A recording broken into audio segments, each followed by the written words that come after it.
fudd.wmv, a story creepypasta. Hope you enjoy the story. Back in its heyday, Looney Tunes was a very popular show. With fame comes a price.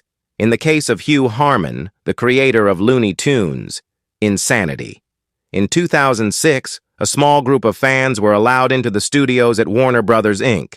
These people have never been identified. They went into the room where Harman wrote some episodes. When the group decided to take a picture, one of the members backed up to get a better shot when the back of his foot hit something. It was a small case, and written on it were undecipherable scribbles and random sketches of unknown characters from Looney Tunes. Some of them even looked like prototypes of existing characters.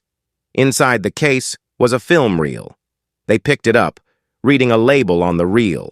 It said, Hugh, Fudd. They assumed it was a test reel created by Mr. Harman himself, most likely in the 60s or 70s. They were excited and quickly went over to the reel projector that had already been set up beforehand. They loaded the reel up and started the projector. This was not a vintage projector, rather a modern one that scanned the reel and then displayed it. Employees set it up for the group, knowing they would want to see some old cartoons. They proceeded to watch. The following information was collected when the video was analyzed.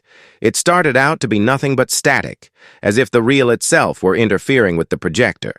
Then came up a picture of Elmer Fudd blankly staring at the screen. The music was, well, not even music. It was one continuous note with varying pitches. Elmer's eyes were bulging and more realistic than what is usually seen in these cartoons. His hat, however, was a different story.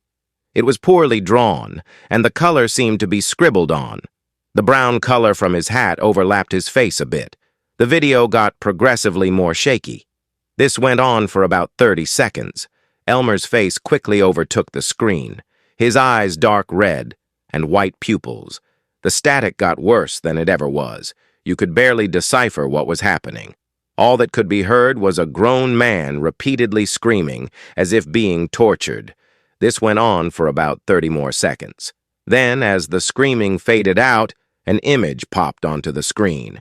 It was Bugs Bunny, ribcage exposed, and eyes whited out. He was screaming, hands covered with blood. The noise I heard was screaming, and it sounded as if someone put a microphone right up to the screamer's mouth. The screaming was constantly cut off, and when he screamed, the static got worse.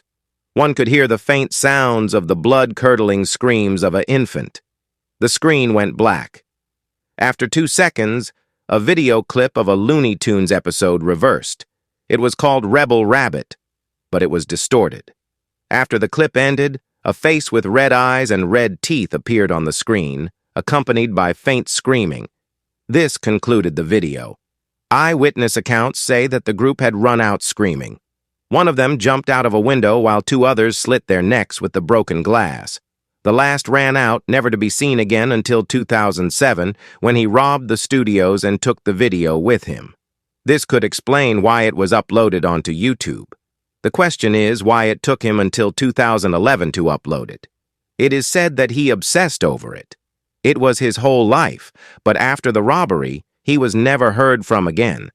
Even when the authorities tried to track down the IP address that uploaded the video, it said it never existed. The video is still studied until this very day. The end. If you enjoy this creepypasta story, like and subscribe and click the bell icon. Make sure to click the bell icon so you will never miss a new video.